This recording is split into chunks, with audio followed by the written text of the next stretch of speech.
오늘은 사순절 9번째 날입니다. 이날은 미가서 7장과 로마서 3장을 통해서 하나님께서 우리에게 말씀하십니다. 특별히 우리가 하나님의 은혜를 받은 사람으로서 어떤 자세를 가지고 하나님의 은혜를 맞이해야 하는지, 하나님의 특별한 은혜 앞에서 우리가 어떤 태도를 취해야 하는지를 미가서와 로마서의 말씀을 통해서 우리에게 알려주십니다.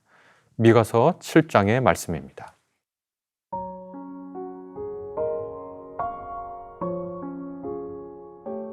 주와 같은 신이 어디 있으리이까?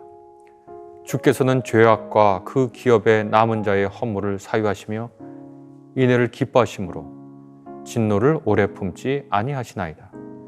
다시 우리를 불쌍히 여기셔서 우리의 죄악을 발로 밟으시고 우리의 모든 죄를 깊은 바다에 던지시리이다. 주께서 옛적에 우리 조상들에게 맹세하신 대로 야곱에게 성실을 베푸시며 아브라함에게 인애를 더하시리이다. 로마서 3장의 말씀입니다.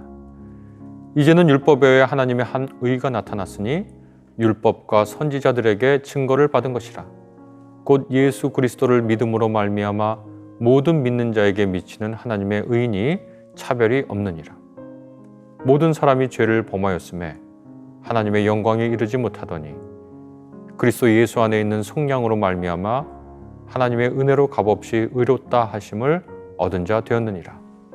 이 예수를 하나님이 그의 피로써 믿음으로 말미암는 화목제물로 세우셨으니 이는 하나님께서 길이 참으시는 중에 전에 지은 죄를 간과하심으로 자기의 의로우심을 나타내려 하심이니 곧 이때에 자기의 의로우심을 나타내사 자기도 의로우시며 또한 예수 믿는 자를 의롭다 하려 하심이라.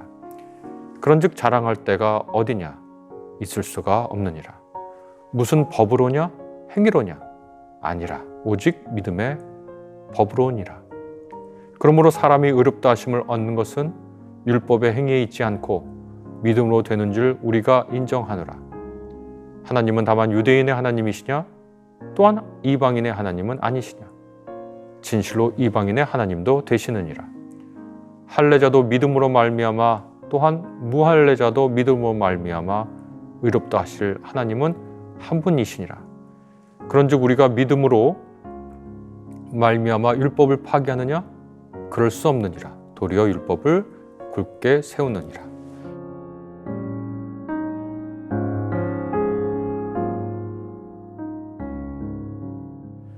오늘 미가서 그리고 로마서의 말씀은 우리에게 하나님의 은혜가 얼마나 풍성한지, 그리고 우리가 그 앞에서 어떤 자세를 취해야 하는지를 알려주고 있습니다.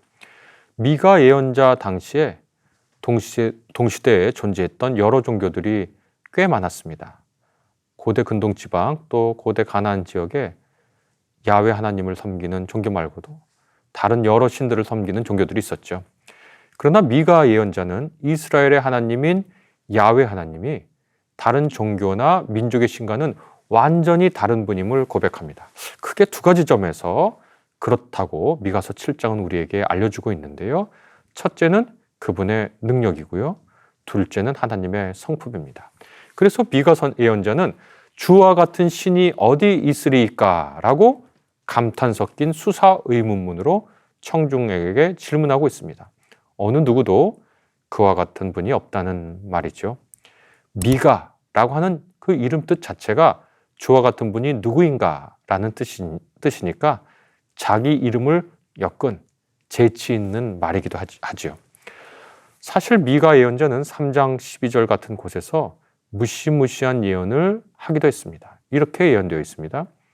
이러므로 너희로 말미암아 시온은 갈아엎은 밭이 되고 예루살렘은 무더기가 되고 성전에 사는 수풀이 높은 곳이 되리라. 하나님을 배반한 사람들이 겪을 무시무시한 재앙, 그것을 예언한 것이지요. 그때의 하나님은 능력으로 정의를 실행하는, 누구도 그분의 올바름과 견줄 수 없는 분으로 등장합니다. 그러나 이스라엘 백성들이 포로 생활을 통해 죄의 대가를 치르자 하나님은 속히 그분의 자비를 꺼내듭니다. 완전히 사라져야 할 사람들인데도 하나님은 그들을 용서하시고 진노를 푸십니다. 바보 같고 연약하고 어처구니 없이 사는 그들을 불쌍히 여기십니다. 하나님 자신과 그들 사이를 가로막는 인간의 죄를 깊은 바다에 던져 찾을 수 없도록 하십니다. 이것은 그분이 오래전 이스라엘 조상에게 하신 약속을 소중히 여기시고 성실히 준수하시는 모습을 보여주시지요. 우리가 성경을 보면 늘 이 주제가 아주 반복적으로 되어 있는데요. 아까도 말씀드린 것처럼 이것이 고대 근동의 다른 신들과는 달리 하나님이 보여주시는 그분의 성품의 아주 특별한 특성입니다. 그들이 죄를 지면 그 죄에 대한 대가를 치르게 하십니다. 그것은 외부 사람들이 주는 심판일 수도 있고요. 죄를 짓는다는 것은 악행을 하는 것이기 때문에 악행을 하는 사람들은 악행으로 가득한 사회는 서로가 악을 주고받을 수밖에 없고 그래서 고통스러울 수밖에 없거든요. 그리고 바로 그런 악이 공의의 하나님, 진리의 하나님과 교통과 상호 임재를 가로막는 죄로서, 장애물로서 작용하죠. 그런데 하나님께서는 친히 그 죄악을 없애시고 다시 그 미련하고 바보 같고 늘 멍청한 사람들, 자신의 백성이라고 생각하셔서 다시 되돌이키고 되살리신다는 거죠. 미가서에 드러난 하나님, 곧 죄악을 바로 잡으시지만 허물을 용서하시고 은혜가 넘치시고 진노를 오래 품지 않는 하나님, 사람을 축인히 여기시는 하나님, 이 하나님은 이스라엘만이 아니라 모든 인류를 향해 그분의 정의와 사랑을 동시에 드러내고자 하셨습니다. 로마서 3장에 바로 이러한 이야기가 있습니다. 바울은 이스라엘만이 아니라 모든 인류가 하나님과 온전히 더불어 살 수 있는 의로운 사람들이 아니었다고 명확하게 얘기합니다. 하나님과 이스라엘 사이에 있었던 이야기는 어쩌면 모든 인류를 대표하는 이스라엘이 하나님과 같이 지낸 이야기입니다. 이스라엘이 보여주는 성공과 실패는 사실 이스라엘만이 아니라 이스라엘이 대표하는 모든 인류의 모습이기도 하죠. 그래서 우리가 성경에 있는 여러 인물들이 신앙 안에서 승리하고 혹은 실패하는 현장을 보면서 우리 자신의 모습을 얼마든지 투영해 볼 수 있는 이유가 그들이 특별히 잘나고 위대하고 대단해서가 아니라 바로 우리의 모습 그대로거든요. 제가 예전에는 중고등학교 다닐 때는 늘 광야에서 반복적으로 하나님께 배역하고 반역하는 사람들을 이스라엘 사람들을 이해할 수가 없었거든요. 왜 잘못해서 한번 혼났으면 돌이켜야지 저렇게 똑같은 잘못을 하는가. 근데 조금씩 더 살다 보니까 인간은 그렇더라고요. 했던 실수를 반복하고 했던 죄를 반복해서 짓고 잘못인 줄 알면서도 악을 저지르고요. 자문에 있는 말씀처럼 개가 그 토한 것을 다시 먹는다 하는 것처럼 인간은 늘 그런 바보 같은 일을 하더라고요. 바울은 그래서 모든 인류가 죄를 범하였고 하나님의 영광에 이르지 못한다고 우리에게 알려줍니다. 그러면 어떤 방법이 하나님과 우리 사이를 가로막고 있는 죄를 없앨 수 있을까요? 인간이 그것을 할 수가 없습니다. 그래서 하나님께서 이 일을 먼저 주도적으로 하십니다. 아까 미가서의 표현에 따르면 하나님께서 이스라엘이 지은 죄를 바다에 던져버리시겠다. 발로 밟아버리시겠다. 그러니까 죄가 일종의 허들처럼 장막처럼 사람과 인간 사이, 하나님과 인간 사이를 가로막고 있는데 그것을 밟아버리시거나 그것을 들어서 바다에 던져버리겠다. 이렇게 말씀하시는데 늘 우리가 돌이키기 전에 하나님께서 먼저 장벽을 없애시는 그 사랑의 하나님을 우리가 보고 있습니다. 부모하고 자식하고 사이가 틀어지면 대부분의 경우는 부모가 틀어진 관계를 회복하려고 손을 내밀죠. 부모도 사람인데 자존심이 없을 수 있겠습니까? 옳고 그름에 대해서 명확하게 알고 있는 부모라면 참 자식이 잘못하고 거듭 반복해서 잘못하는 것을 보고 견디기가 쉽지 않습니다. 그런데 부모가 먼저 그 장벽을 넘어서죠. 하나님도 그러하셨습니다. 하나님이 주도적으로 이 관계를 회복하려고 하십니다. 그래서 우리에게 허락된 분이 예수 그리스도시고 바울은 이것을 두고 하나님의 의라고 부르십니다. 하나님의 의는 무엇인가? 그분의 백성을 구원하겠다고 말씀하신 그분의 신실하심을 뜻합니다. 이제 하나님께서는 그리스도를 통해서 새로운 백성을 창조하려고 하십니다. 이 새 백성의 창조를 통해 그분은 우리가 그분의 영광 속에 사는 것이 가능하다고, 하나님의 현존, 하나님의 임재 속에 우리가 그분과 더불어 사는 것이 가능하다고 바울이 우리에게 그렇게 알려주십니다.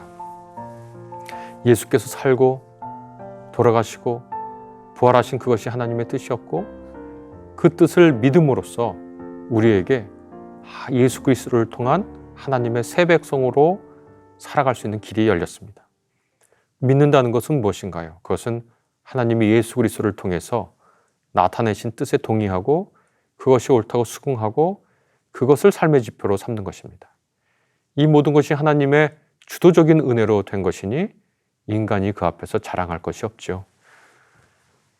그래서 종종 우리가 은혜를 적극적으로 수용하고 적극적으로 수용한 그 은혜로 사는 것임을 망각하고 마치 자기가 특출한 믿음의 능력이 있는 것처럼 착각하게 되는 때가 있는데, 그때는 다시 한번 구원과 은혜는 하나님의 주도권 안에 있다는 것을 확인할 필요가 있을 겁니다.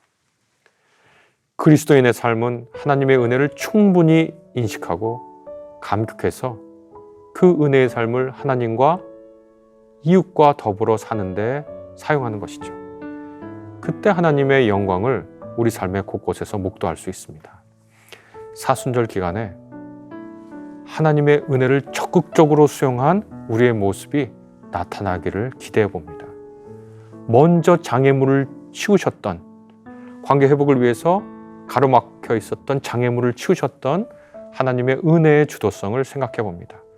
그리고 우리가 감사하면서 혹시 우리가 쌓은 장벽이 있다면 우리가 먼저 허물어 버릴 수 있는 은혜의 능력이 있었으면 너무나 좋겠습니다. 우리 같이 기도하겠습니다.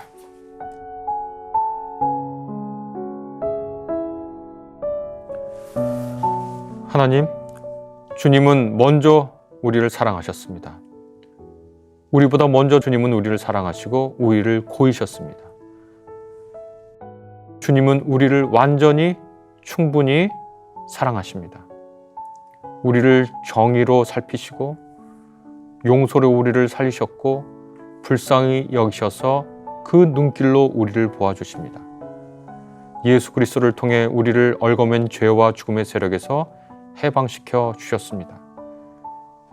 우리가 이 은혜를 충분히 알고 깨닫고 느끼고 찬양하고 감사하게 도와주십시오.